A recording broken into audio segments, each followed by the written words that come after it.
Right, well, welcome back, folks. Those of you who have persisted and come back again, I'm really glad to see you.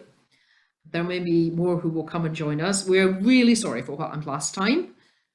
Sean has done various technical things and Kate has come up with various practical suggestions, and we hope that we have managed to de-trollify our gathering.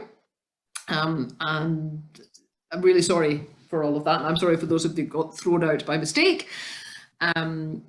All being well, we now know who everybody is, and therefore we can keep an eye on who's coming in. So thank you for re-registering, and it's always nice to see people coming back. I'm simply going to start again from last time, because I won't expect you to necessarily remember what we were trying to do. So we are now running a week behind our original schedule, or a session behind our original schedule, and we are today looking at 1,000 years in which nothing happened, which you may remember I did say last time.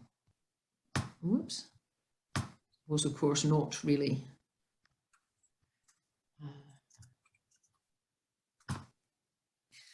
What we're going to look at is the medieval. Now we're going to spend the next 4 sessions looking at the church during the medieval period, and that's 1,000 years. So that's why we're taking such a long time at it.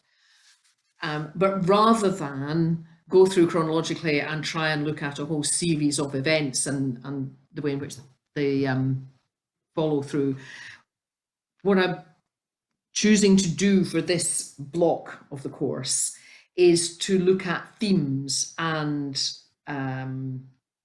approaches, so that hopefully things will gel together and build up what historians call a thick picture rather than a long, thin, attenuated one. We'll see if you can tell me at the end whether it works. But in the last full session that we had, we looked at the rise of Christendom and the way in which over several centuries the Christian community moved from being a small and persecuted minority through to the dominant force which shaped culture and politics and economics and the calendar in Europe, in different shapes in East and West, but equally powerful and equally all-encompassing. And in the next 3 sessions after this one, we're going to look at various aspects of the period. But the next big shift in mindset really doesn't come until, as I say, in about 1,000 years, the beginning of the 16th century.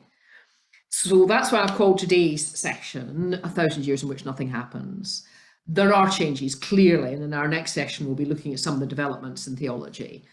But there's an approach to the world that dominates for this block of time that we call the medieval period. And obviously lots happened, even if we just concentrate on Western Europe. There's wars, there's international wars, there's dynastic wars, there's civil wars, there's plague, there's famine. We'll talk a little bit about that in the next session. There's a changing economic, no we won't, the session after that. There's a changing economic structure. There are major minor alterations that make up daily living. There's the beginnings of what we now know in terms of universities. There's the beginnings of what we now know as the capitalist system. So there's the roots of all sorts of things. In terms of church history, although there are events and movements and power struggles and scandals and glories, there is little or no change in the cultural and social and economic position of the church in the world. So in the 3 sessions following this one, we'll look at various of these movements and events and thought forms. But in this session, what I want to look at are 2 institutions that don't survive unchanged into the transition in the early modern period. So they dominate for about 1,000 years, and then suddenly things change quite rapidly.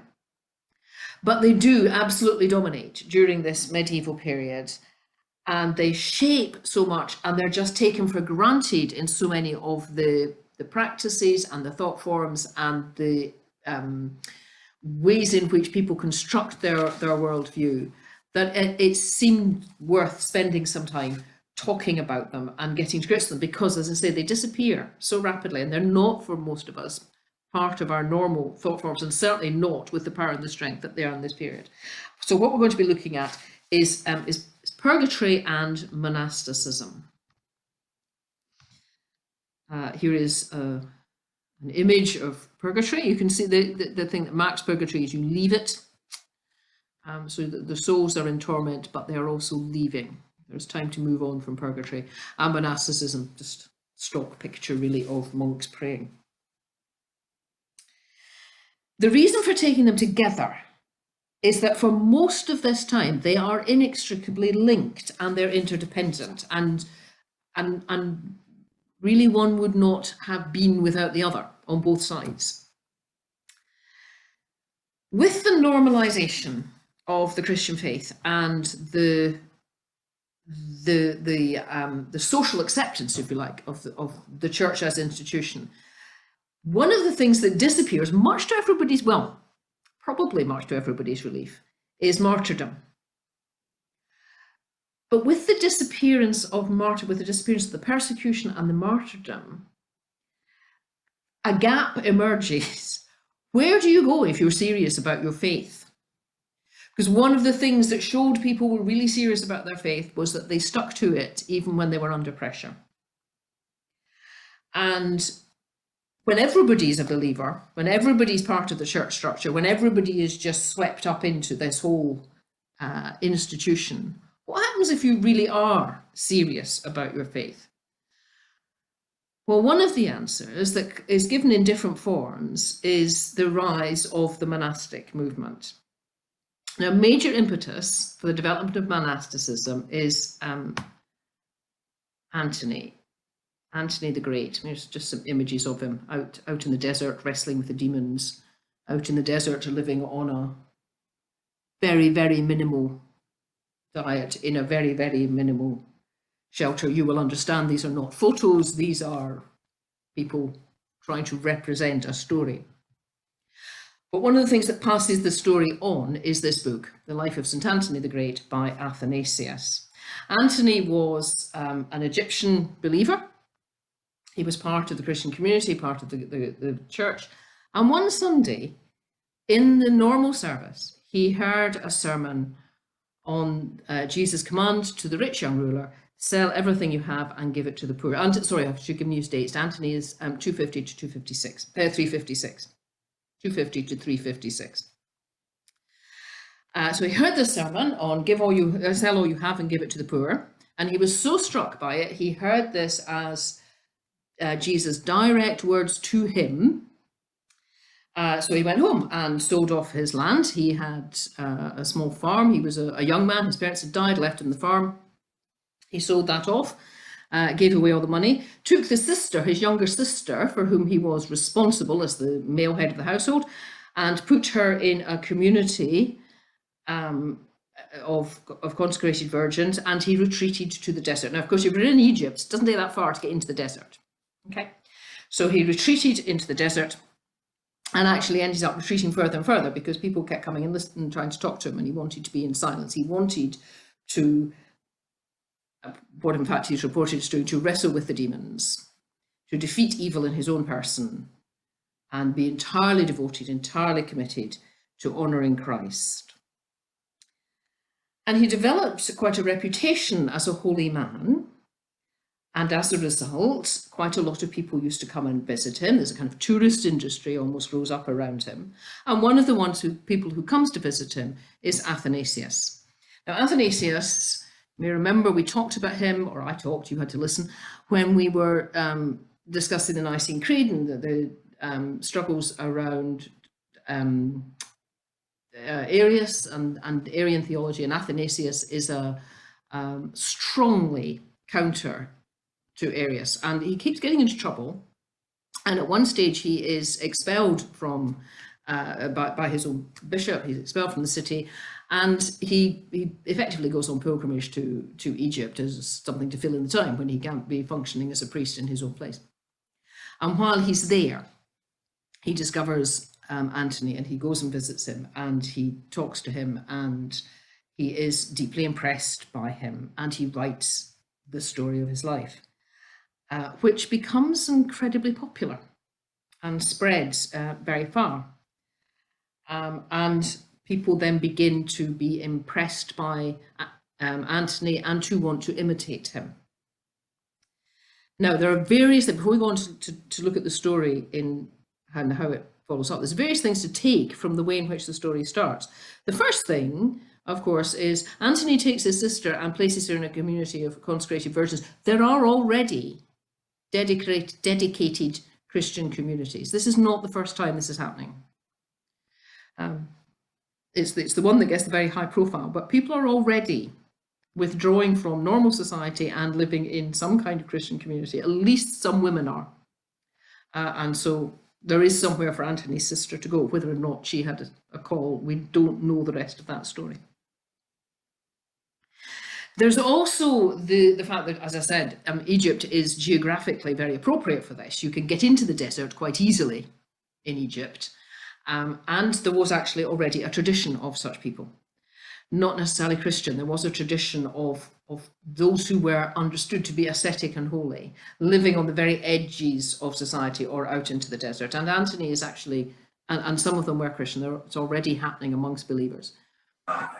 He is following through on this tradition and developing it, taking it further, and as I say, becoming the sort of cult hero figure of it. What happens is people begin to imitate him. And there's quite a movement of those who want to take their faith seriously, at least that's one of the motivations, out into the desert to live as hermits. Sometimes people would live, first of all, with an older monk, as a kind of apprentice, and then they would graduate to a cell of their own. And there was almost a community of hermits developing in various parts of the desert. They were known as the Desert Fathers, the Desert Mothers, and people came to visit. They came to gain wisdom. They came to gain blessing. They came to ask for absolution. The Desert Fathers and Desert Mothers became part of the Christian tradition in this part of the world. As people would come out to them, the stock phrase is, speak a word to me, Father, that I may live. So they would teach, they would instruct, they would encourage, they would challenge, and they would hear confessions. But they were living as isolated and without any overall, any kind of discipline. It was your own discipline that you were living under. There is another model that develops sort of half a generation later. Oh yes, here we are, just images of the desert really. And what you can see here are cells. So individuals would be living here. One of the, you may have heard of the stylites, one of the things that people did, one or two folk, was to live at the top of pillars. This is the remains. It gradually got chipped away as people wanted to take bits away as holy relics. The pillar of Simeon, who was the most famous of the stylites, but there were several others. They lived at the top of the pillars, and they would actually just be on the very edge of the village. And this was not unknown. This happened before Christians were doing it.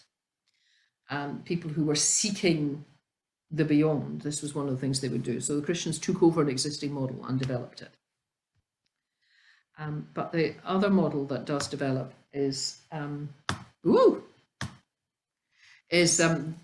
under a man called Pakomius. And what Pakomius does, Pakomius, these dates are 292 to 384. Pakomius is ex-army, and having converted to Christianity, he has come out of the army, but he wants to be more serious about his faith and what he's finding in the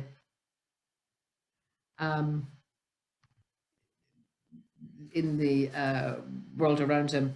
And so he withdraws, but he withdraws in a different way. He withdraws and starts to build, intentionally to build up a community. So a communal life, living under a rule. You can see his army training actually comes in very useful here. This is referred to as cenobitic. This is community monasticism, if you like. And the idea is that prayer and work would be balanced, and community and solitude. So you can see here, actually they're living in individual cells, each of these little roofs. So it's not dormitory accommodation, but they are also living within a wall that holds them all together. And the rule was really quite adaptable. It was basically a form of prayer that was to be shared, but which allowed for prayer to be said in your own room as well. And the idea was that people would find their own place within this rule. It wasn't a strict rule, but it was a structure, it's probably a better way of thinking of it, that offered people a balance between work and prayer, between community and solitude. Now, there's all sorts of things we could go on to examine about early monasticism and its shape, and we could do an entire course on it. We're not going to. But two things to notice about it in particular. It is the place where serious belief, or that was set up for serious believers. Those who wanted not just to be doing the belief thing that kind of was just a social structure. It was a way of saying, no, I'm committed to this way of life. And in its earliest forms, in the two forms I've been talking about now, the Desert Fathers and the Pakomian kind of Cenobitic communities, this is an alternative form of church that isn't centred on the bishop. The earliest churches, the earliest congregations were linked together through their clergy, but largely through their bishop. How do you know this is the church? That this church is within the tradition, that this church is to be trusted, that its teaching is held within the tradition of great, because it's linked to the bishop. And the sacraments were valid because of the bishop's ordination and so on. And priests were licensed, were ordained, were given permission because the bishop ordained them. So the bishop was at the centre of holding the church together. There are no bishops in the monasteries. And this is an alternative form of church that's developing alongside, sometimes we'll discover as the centuries go on, in opposition to the existing episcopal structure. And the other thing, just to kind of notice in passing, really, is this is very much an Eastern form of practice, and it continued to develop there. But it does move west. And again, partly through Athanasius. In 340, Athanasius went to Rome, taking two of his friends who were monks from Egypt.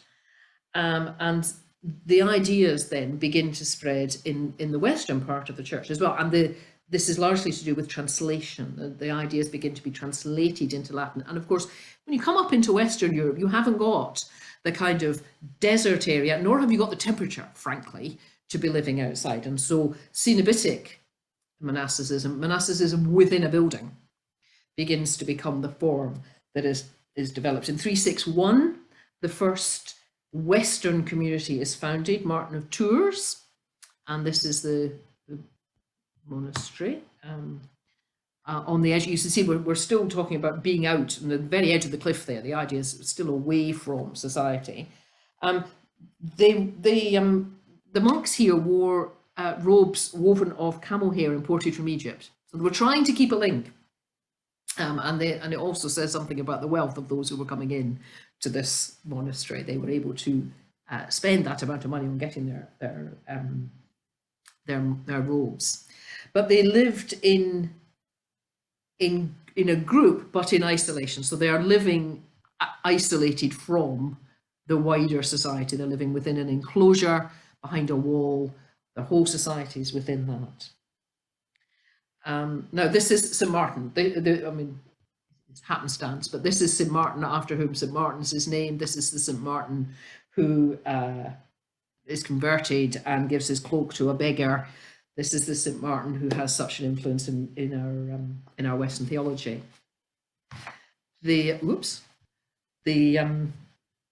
Martin became Bishop of Tours, and this is a pattern that also develops.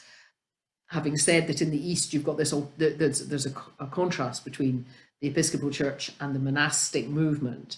In the West, one of the ways that's overcome actually is by appointing monks to be bishops. Excuse me. Martin is called out of his monastery to come and be bishop of the city of Tours. The second one I just want to show you here, this is in Marseilles. This was a monastery founded by a man called Cassian. There was another one set up in Lorraine in 410. A man called Honoratus, who visited Egypt, came back and founded a monastery in Lorraine, which is just outside Cannes. And he was then called to be bishop. And for him, it was in Arles. Cassian organizes two monasteries, one for men and one for women, near Marseille. This is in 415. And Cassian also wrote two books that become very important in the development of monasticism, called Institutes, one of them, and Conferences. And they were the Institutes is very important in shaping the practice of monasticism. Conferences, series of meditations and reflections, is very important in shaping the spirituality of the monasticism. And so what you get with Cassian is the founding of a female convent as well. That this is the male one. Again, under a rule. So it's not just this group of consecrated virgins that we kind of saw with Antony's sister. There's actually a rule, a structure here that we could begin to recognize as something that matches what we might understand today about monasticism. But it's actually with Benedict rather, of Nursia, that we get what we would know as monasticism in the West today. Benedict started out as a hermit, but eventually he founded a community at Monte Cassino in Italy, in the mountains in Italy, in 520. And what he did in founding that monastery was take an existing rule called the Rule of the Master, and he adapted it. And what he's doing in his rule, what he talks about doing, and the handout has a section from the prelude to the rule, is he's talking about monasticism itself as being a gentle formation for Christians. This is quite different from Antony and even from Pakomius, where that was for heroes. This was if you were going out there to fight the devil and defeat evil, this was the heroes. For Benedict, this is a school for Christians. This is a nursery even for training up souls to be Christian. Charlemagne was a huge fan of Benedict and supports him, and that is one of the things that means that Benedict's rule becomes so dominant. But the other one is it's actually manageable. It is much less fierce even than the rules that Martin and Cassian were bringing into play. And it becomes the basic rule for Western monasticism of the Roman type, of the type that we're looking at. We'll come on to a minute to talk about the Celtic monasticism, which is different again. But over the next 1,000 years, so over the next period, this medieval time, various shapes of this rule, rigorous and lax, are practiced by different orders. There are revivals in some orders, there are declines in some orders, there are new orders come into being, but the basic rule for enclosed monks is the rule of Benedict, regardless of actually which order they're in. The rule of Benedict is at the base of it, and that's largely because it works. You know, it has this model of work and prayer. It allows for stability, but also for movement. It's flexible enough and strong enough to hold the community together. There is a different model that emerges in the 13th century when the friars begin, so the Franciscans, the Dominicans, who are not enclosed. They're out and about. And we will talk a little bit about them in another session. It's a different kind of order that develops there, and really can only develop once you get cities.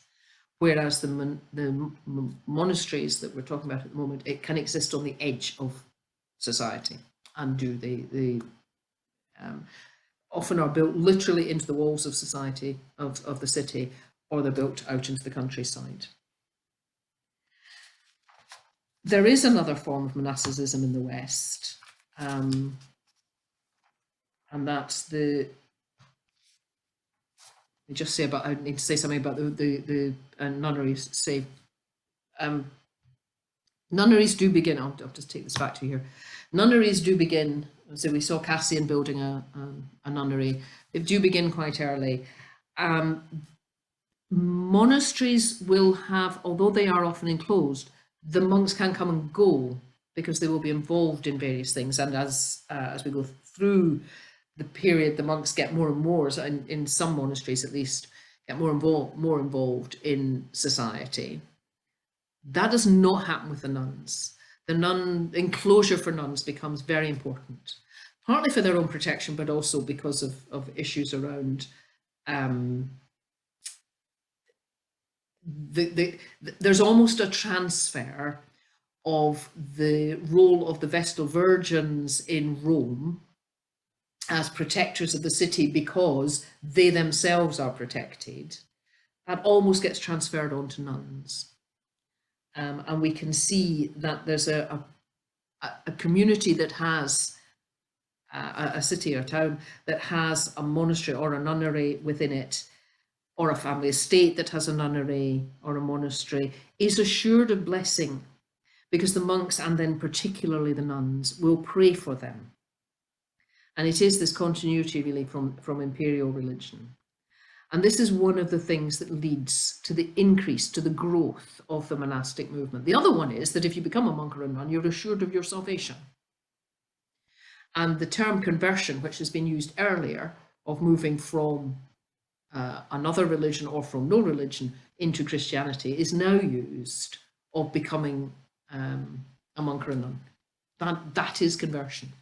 And just as baptism is understood to take away the stain of original sin and therefore make salvation possible, so do monastic orders. They take away all the sin that has been previously committed. So you start completely afresh, pure, holy, sinless. When we come on to talk about Luther, when we're talking about Reformation, you discover that actually that in itself then becomes a burden, because how do you maintain that status? But that's 1,000 years down the road. This movement is the way to assure your salvation, but it's also the way to assure the salvation of society. And that's why the movement grows so fast and so becomes so important. These are the people who are going to pray on behalf of others who can't. These are the people who are going to be holy and pure on behalf of others who can't be. These are the people who are going to keep us all safe. So it's very good for a town, a city, or a family, an estate to have a monastic community. It's very good for a family to have a member who is part of a monastic community. It relieves their economic pressure, and it's not uncommon for families, particularly where there are lots of women, lots of girls, and not enough money for the dowry to put women into nunneries. But the spiritual impetus behind it is, if I have a family member there, they'll be praying for me.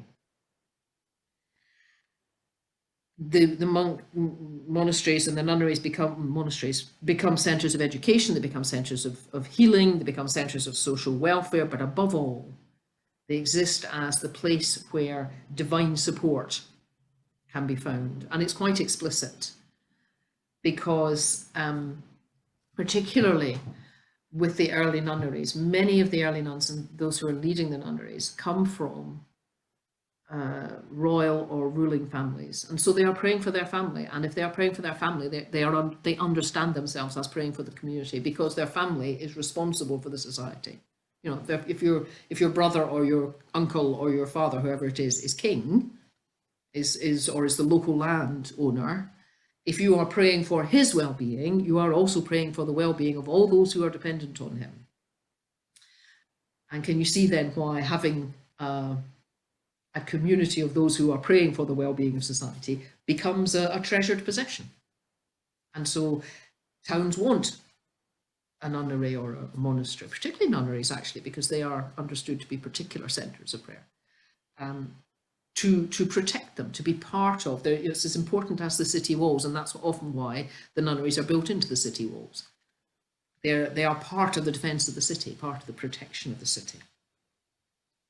But there is also this other strand of the Celtic monasteries. Now, they have a different history. The Celtic lands, particularly Ireland, but also the outskirts of Britain, the kind of Celtic fringe, tended to be places where Roman rule had been either tenuous or non-existent. The Romans never conquered Ireland, for example. So there was no real central authority.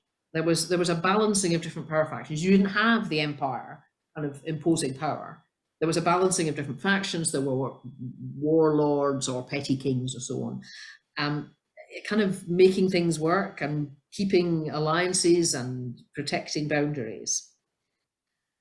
And as Roman culture around the Celtic areas crumbled with the end of the empire, so there was more and more isolation. There had been trade links because of with the empire. There had been cultural links with the empire, but as the empire crumbled, those links disappeared, and so the Celtic communities in particular become quite isolated, and their link to broader early Christendom is really only through literature, through books, and often through very early books, so sort of going back several generations, back to the fathers, back to the pre-Christendom literature, back to Egyptian monasticism, back to this heroic model of monasticism. Now, you will find some books talking about the way in which Celtic monasticism, or Irish monasticism in particular, saved the whole of Western civilization, which is a bit of an exaggeration. But what did happen was the construction and the reconstruction of a Christian culture from scripture and from these early books, without a sort of later development that had fed into through Athanasius and into the Benedictine rule and so on. So the influence on the Celtic monks is very much direct from the Eastern Desert Fathers, without that gentling history of the Benedictine order. So we're back to heroic rigor, really, when we're talking about the Celtic monks. And the culture within which this is growing up is a culture of honor and restitution.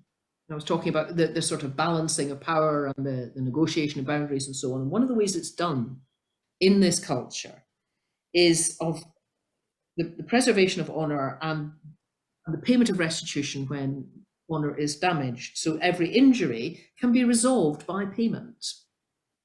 So if you kill somebody, you can avoid being executed as a result by the payment of an appropriate fine. And there was a whole level of fines. You won't be surprised to know that the greatest fine was charged for a powerful man, and the fines kind of go down. If you're a powerful woman, then it's slightly less. If it's a child, it's less. Well, a boy child, it's less. A girl child, it's even less. A slave is even less, and so on. But there's a whole set of fines and payments which can deal with almost anything that can go wrong. This gets taken over into the theology of sin and penance. And one of the things that emerges within the Celtic Church in particular, the Celtic Church in general, but in particular through the monastic movement, is what are called the Penitentials. And really what it does is outline almost any sin you can think of, from murder through to falling asleep during the sermon. You know, there's a whole range, and there's a penalty for each one, just as there was in the culture of the wider things. And it's a fixed penalty. You know, we know about fixed penalty notices these days. It's a fixed penalty. You do this, this is the answer. And you can look it up in the book. Your confessor can look it up on the book and tell you, this is what you need to do to restore God's honor, to deal with the sin, and it's wiped out. And here is a shift in piety. Think about Augustine for a minute. Augustine has a strong sense. So Augustine has an overwhelming sense of sin, but he also has an overwhelming sense of grace. And for Augustine, what you need to do is just recognize you are a sinner and trust in the grace of God. He's not actually that interested in particular sins and their particular restitution. He does have a thing about particular sins, does it? But grace is the answer. Just grace is the answer to it all. And then living a disciplined life. What you're getting here is a much more structured and, in a sense, much easier to handle sense of how do you deal with my particular bit is my besetting sin, or this sin that caught me out when I wasn't expecting it, or whatever it is. I've done this, I talked to my confessor says do this in response. Say this number of prayers, give this amount of money to charity, do this pilgrimage, whatever it is. And that will deal with it, that will be it settled. Now, one of the parts of the spirituality of the Irish monks is that they travelled. Part of the penance that monks sometimes were called to do was to travel to somewhere where they could no longer see their home and go overseas. And one of the things they did was to go to continental Europe, partly as missionaries, sometimes as penance and so on. But what they do is take this with them. And this actually, it becomes a hugely popular kind of spirituality. And you can see why. There is, I think there's a great deal of, it's attractive in it because it's got nice neat categories, you know where you fit, you can do it and get it sorted. One of the things that becomes important is making sure you've got all those penances sorted out before you die. So that you die, as it were, with a clean sheet. You've done all your penance, you've sorted everything out, there's nothing to go. We get, in the early part of the 6th century, a Spate of Visions, which become very popular. They're written up and they become part of the popular culture, of what happens if you die without having completed all of your penance. And the visions assume or show or demonstrate, changing slides, here we are. That's not where I wanted to get to. Demonstrate that if you haven't completed all your penance by the time you die, you will have to complete it after death. And not only that, it will actually be much harder. Penance after death will be much stricter, much harsher than penance before death. And this became a widespread thing. It's I think we'd call there's a, yeah, I think you kind of, if memes had been around at the time, it would have been a meme that spread through social media. It just becomes one of those ideas that's out there and gets taken up. In 594, Gregory, we talked about Gregory the Great, a series of a book called Dialogues, and in it, it is exactly what he says. He sets it out as a dialogue between himself and a friend, exploring various topics that he wanted to teach on. And in the 4th book, he is exploring this issue of penance after death.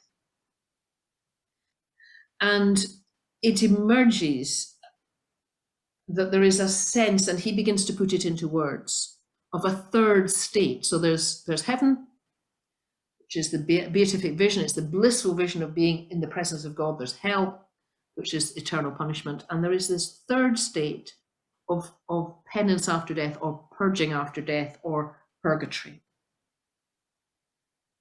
Now, it wasn't defined as a doctrine until the late 11th century.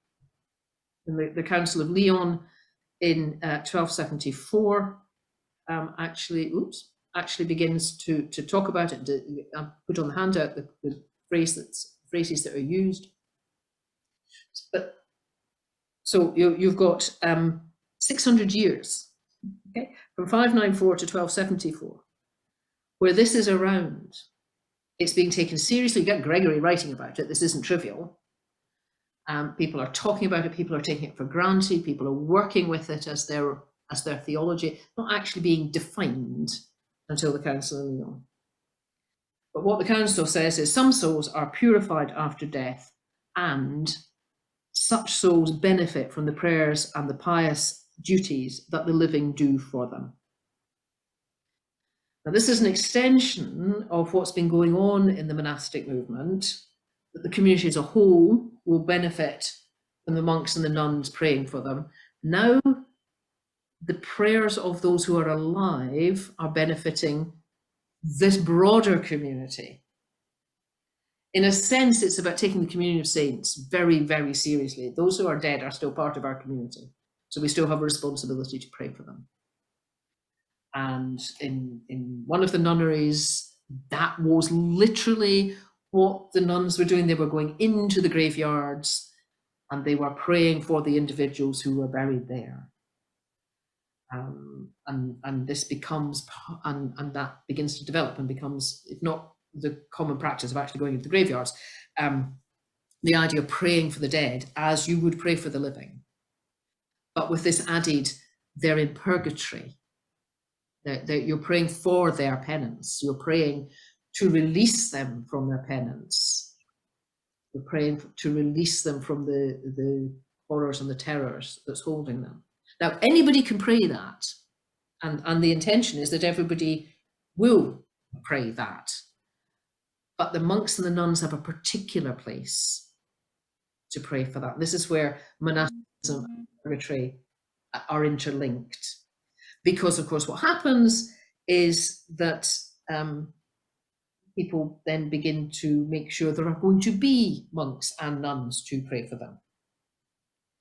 And so they make sure there is a monastery and that it's got enough money to keep going, that there is a nunnery that's protected and given enough resources to survive. And so money begins to pour into these institutions in order to sustain them, so that those who are afraid of dying before their penance is ended will know that there are those they can depend on to be saying prayers for them in order to release them from purgatory. I'm just going to recap for a minute before I just go on to the very last section. So the start of monasticism is a form of serious Christianity, develops in the East and the West, and it gives these two things. It gives a place that assures salvation, and it gives those who will pray for the community.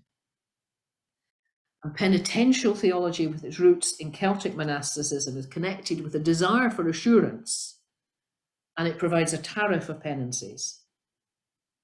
And it develops into a conviction that penance cannot be completed in life, and so a period of purgation it develops as popular theology, really, and then is codified as purgatory in the 1270s. This is one of the stories that develops around purgatory, is that there's an entrance to it on this island, and this is the monastery that grows up around it as a place where people can pray, as it were, on the spot for those who are currently in purgatory. And so monasticism and purgatory, both of which, as I say, they don't exactly dissipate, but they are no longer part of the mindset by the time we get to the early modern period. And in fact, the big shift that happens with reform is the challenge to this interlinked system when we get to the 16th century. But they are absolutely interlinked, and one depends on the other. Your way out of purgatory is if the monks and the nuns are praying for you. And the reason the monks and the nuns are there is to pray for people who are in purgatory.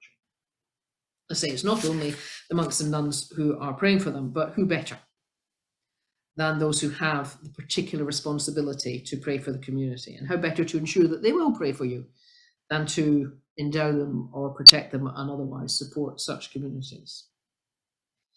So you get the move in the monasteries that, as well as, and gradually even more than, the way in which they pray for their families, for their communities, they begin to pray for the dead, and specifically for release from purgatory. and then they also, as a side effect of this, begin to grow powerful and wealthy. Actually, to the extent that there's anxiety about the economic survival of communities, because once resources are fed into the monasteries, they don't come back out. You know, if you leave your wealth to your children, then your children live on it, and they leave the wealth to their children, and it stays within the community and it gets circulated and the rest of it. If the wealth goes into a monastery, that's it. There's nowhere else for it to go. So the monasteries become very wealthy, but they're also sucking wealth out of some of the communities in which they are, and that becomes one of the issues that the secular power is trying to deal with. But how do you deal with it when people's sense of their only hope for salvation, or being assured of salvation, is that these communities exist in order to pray for them? And that's true not just for ordinary people. It's particularly true, if you like, for those who are rulers, for those who are powerful, for those who, by virtue of the role they play in society, are inevitably going to be compromised. You know, if you're a warlord or you lead your army into battle, you can't be holy. You kill people. If you're the person who's charged with enforcing the law, you're compromised, you're killing people, you're executing people. You need the prayers of these holy communities in order to free you from the purgation that results from just living your ordinary life. Now, it's not only monks and nuns who can pray, everybody, and the expectation is that everybody will be praying and giving alms on their own behalf in advance, and on behalf of those in the family who have died, and to make sure that nobody is missed out. The feasts of All Saints and All Souls become so much more important. All Saints is the time when the church as a whole prays for all those who have died in the faith. All Souls is the time when you pray for those who have no one to pray for them, particularly those who are trapped in purgatory without having made provision for anyone to pray for them. And it becomes a meritorious act to pray for the departed. You are gaining merit for yourself by praying for those who have no one to pray for them. And that becomes a really quite a positive feedback loop, because by gaining merit, you are shortening your own time in purgatory. Now, I've majored on this for two reasons.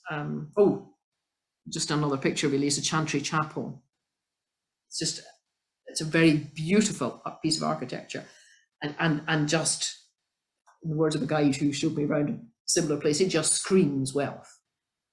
This is not just thrown up. There's a lot of money going into this, and of course there has, because the donor puts this up to ensure there will be those who will pray for him after his death to get him out of purgatory. And the more money he puts into it, the more prayers there will be, and the shorter his time in purgatory. So I've majored on it for two reasons. When we move on to think about renewal movements, not just in the early modern period, but actually during the medieval period, and there are various renewal movements, and we'll be looking at them. They don't make sense unless you get this, unless you understand both purgatory and monasticism and the way in which they belong together. But more significantly is the way in which these two interlinked institutions shape and create medieval social, economic, and cultural structures, as well as the religious ones. Both the doctrine of purgatory and the movement of monasticism still exist today, but they just exist in such different ways. They just don't have the same social presence, and that's why I wanted to say quite a bit about it. We can't really feel the experience in the way that it permeates the medieval period. But they are, they shape, as I say, they shape the economic life, because the money is going in and it's not coming out. That becomes a real economic problem in places. They shape the social life. the way in which society structures itself. You must have these people who are going to pray. You must have a monastic movement, so that, or some kind of movement, so that there's going to ensure that people are prayed for. So there's a lot of social pressure to make sure that the monasteries survive. And they have a whole culture, the cultural structures of society, the architecture is shaped around a lot of it. In our next session, we'll be looking at the way in which the whole calendar, both at a sort of outer level, the national level, but also people's inner calendar, is shaped entirely by liturgy. And much of it is shaped by the need for the prayer for salvation. Also, on All Saints is sort of tip of the iceberg on this one.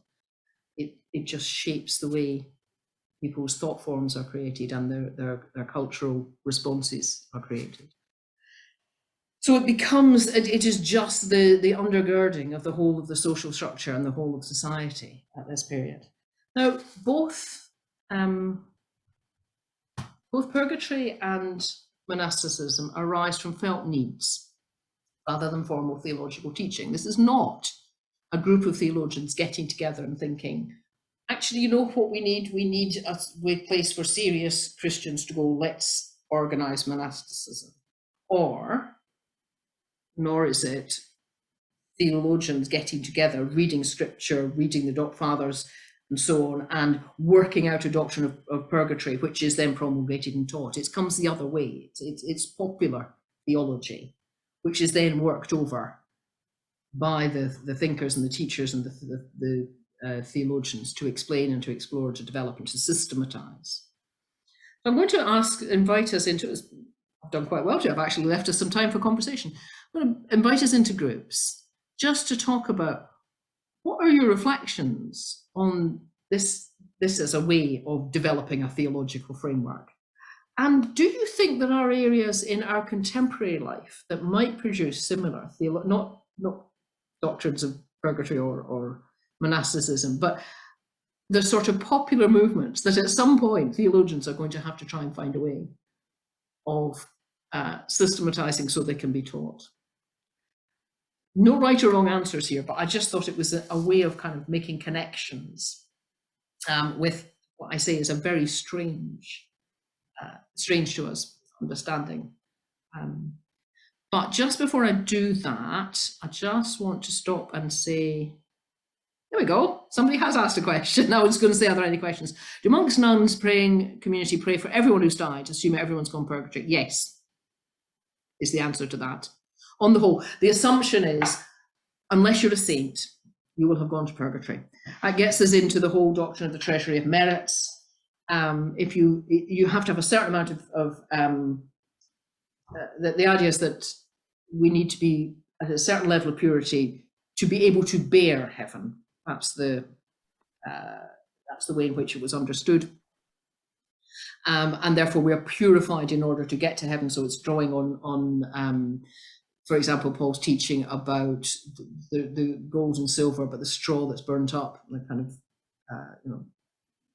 you have to be at a certain level to be there. And only the saints are, and in fact, the saints are so pure, some of their merits are available to those of us who are not pure enough. And that's one of the ways in which we'll talk about indulgences later on in another session. That's one of the ways in which indulgency works. But yes, the assumption is everybody has to go through purgatory and therefore everybody needs prayed for, unless you're a saint.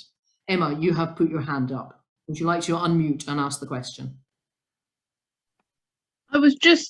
Richard Raw wrote in a meditation last week that the idea of purgatory is actually older and goes back to the Desert Fathers with the belief in universal restoration.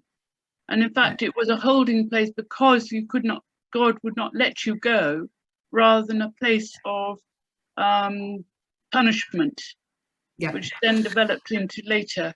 It develops into punishment. I think that's a really helpful thing to remember about it. When I was talking about linking it to the penitentials, the whole doctrine of the penitentials is that it's a way of restoring you.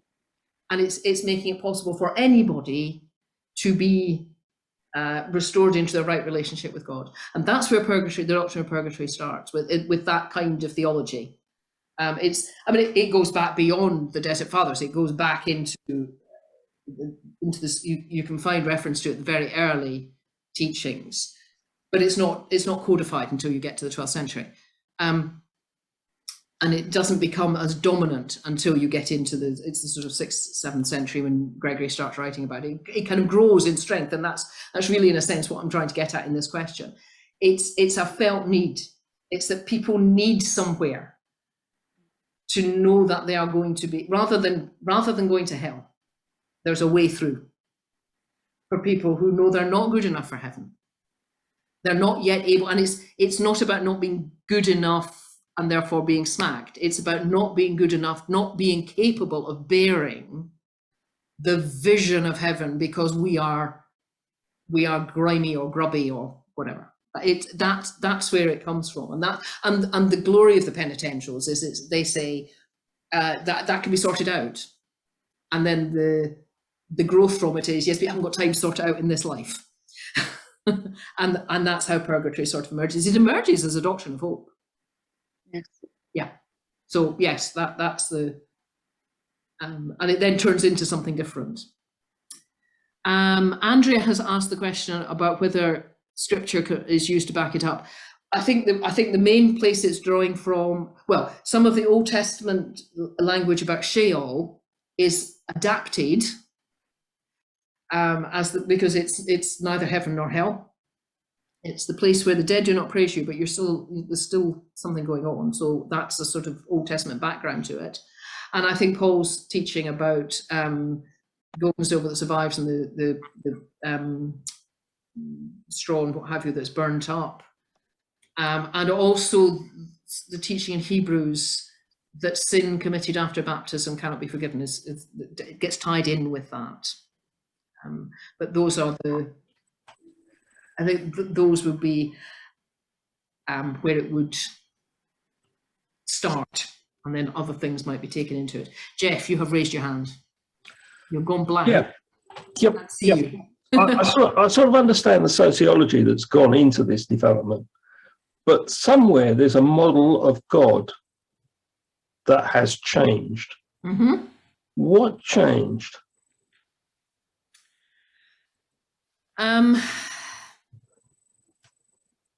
I don't know if there's a model of God has changed. I think it's that there's always been several models of God, and there is one that becomes dominant at this period. And that was one of the reasons for picking up on the monastic, the Celtic monastics, because they do have this model of restitution and honour, and the person who's in power is the person whose honour must never be impugned, and if it is, it must be restored.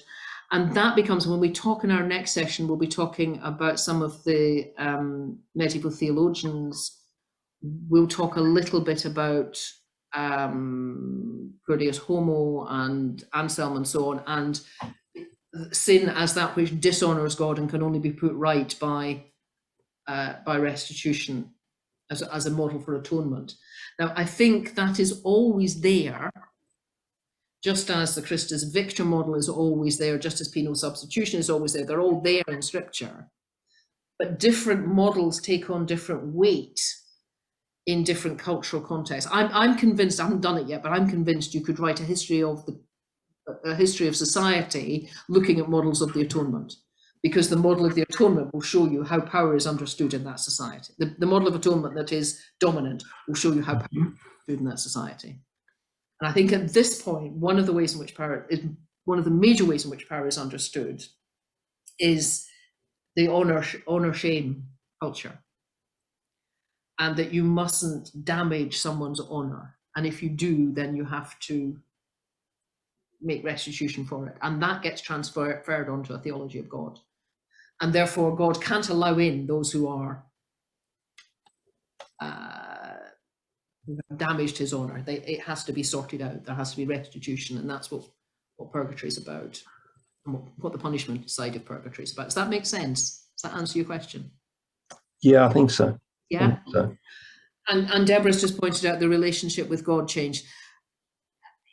That's a very difficult thing to pin down, I think, because what I'm doing here is talking about broad brush. I mean, what any one person understood by their relationship with God, we can't say out of this. So whose relationship with God would be my question to that, and I don't think we can answer that, because you get some of the most heart-warmed language about the love of God and living in the love of God coming at the same time, being written at the same time as this. So it's not that people are living entirely in fear of God. There is a great depth of love, and we're going to talk about the mystics in one of our sessions later on, who are absolutely part of this culture, but they also talk about Regent Julian of Norwich. That the love of God encompasses everything and everybody. That is also running at the same time. So I think you need to be very careful with making that kind of I'm right. I'm speaking in broad brushstrokes here. When we talk about relationship with God, we're talking about individuals, and we can't really name that. I'm conscious of time. Are there any other questions or reflections, rather than going into groups? Something intrinsically wrong with sinning then atoning? Well, I wonder, you see, because I suspect that it actually, this was Barbara's question, that it actually feels more in tune than grace and forgiveness. I mean, just think about Jesus' parable of the workers in the vineyard. And the workers who are there for the whole day and therefore do all the hard work are expected to get more than the workers who turn up last and don't do very much. Because there's something to do with an inherent sense of fairness that I get treated properly according to what I've done. And I think that that sense of I get treated properly according to what I've done, the other side of that is, and I get punished appropriately for what I've done. And actually grace cuts across that, and I think can feel quite, I think the word you use, intrinsically wrong. It just doesn't feel right. It doesn't fit our understandings of justice. I'm just going to move on. Whoops, a question from Stella. Sorry, my thing didn't run properly. Question from Stella in terms of modern development. COVID gave us the unthinkable closure of churches and an online community, meaning communion could not be taken. Can I just say, for some of us, communion carried on online, okay? And then when services and buildings returned, the wine could not be taken, again, for some. Some churches are now almost giving more attention to online community than attending community, and that implies me a new thinking about the need for in-person community. That's a really helpful discussion, and I think we might come on to that in more detail. I think, what does it mean to be in community, to be together, to celebrate? I think you're right, is a really significant discussion that we're only just beginning to be able to have. But I think it really matters after what's come out, after what we've gone through in the last 2 years. No, I'm just doing the for something is because of particular theologies of communion. For example, many Baptist churches can have had communion online and still do. And I think we might touch on that when we're looking at reform and some of the later movements. Now, there was another question came up there. How do these notions tie up with scripture about Jesus being once and for all high priest and sacrifice in e.g. Hebrew, which makes penalties unnecessary? Very interesting question. And when we come to the reform movements, absolutely the question they're asking. Yes, and I think that is, if I may say, I think all of us are asking appropriately, scripturally literate questions. And one of the things that you need to remember about the medieval church is that most people are not literate, let alone scripturally literate. Okay, so what they know of the teachings is literally that. It is the person standing in the pulpit teaching them, or it is the artwork, it is the images. And when we look next time, we're going to look at one part of next session is called Building Christianly, and we'll have a look at some of the images that are around. But one of the most significant, I'm going to finish with this, I think, one of the most significant things that turns up in medieval cathedrals is what's called the Doom painting. It's the painting of the Last Judgment. And what it depicts, and it does it in all sorts of different, different cathedrals do it in different ways. But what it depicts is Christ in glory casting sinners into hell. And it's usually on the west wall. It may be a sculpture, it may be a painting, but it's as you go into the church, as you go into the building, that is what you're confronted with. Now, what's the theology behind that? And that's an important question to ask. But for most people, that's the literacy they have. They're visually very literate, but they don't know the letter to the Hebrews particularly. If they heard it read in the lectionary, it would be once a year. They don't sit the way we do with doing Bible study. They can't. Most of them can't read. So I think the questions that we're asking are really significant questions, and they themselves are a historical product of a reform movement in the early modern period that expects believers to read their scriptures. That is not the model that the medieval church is working. Does that begin to answer the question?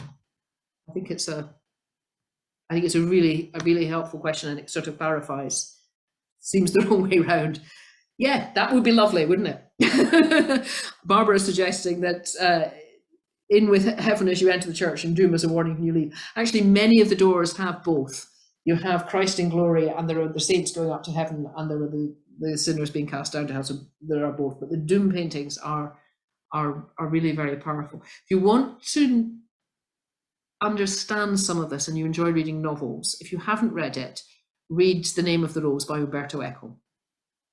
That he is, one of the things that he does is, he's describing a monastery, and it's a detective story, and it's a fascinating read and philosophically interesting and all the rest of it. But there are a couple of places in it where you suddenly grasp the innerness of some of this theology. And one of them is the encounter, or almost the vision experience of the young monk who tells the story as an old man, as he walks through the door, and his experience of the Doom painting, of the Doom sculpture. And I think it'll give you the visceral experience of what it felt like to be faced with that. That's really helpful. Jean is pointing out that the book is called The Name of the Rose, and it's by Umberto Eco. I'll just write it here. I'll put it in chat. Jean is pointing out that literacy is not worldwide, and she's seen some of this in places that she's worked in Africa, this working with visual images. Okay, that's the Umberto Eco, The Name of the Rose. There was a film as well, and the film is good, but the book majors on the philosophy and the theology. Folks, I'm going to stop because it is 9 o'clock. Thank you for sticking with me. We're a much smaller group, but it's been lovely to have you back, and thank you.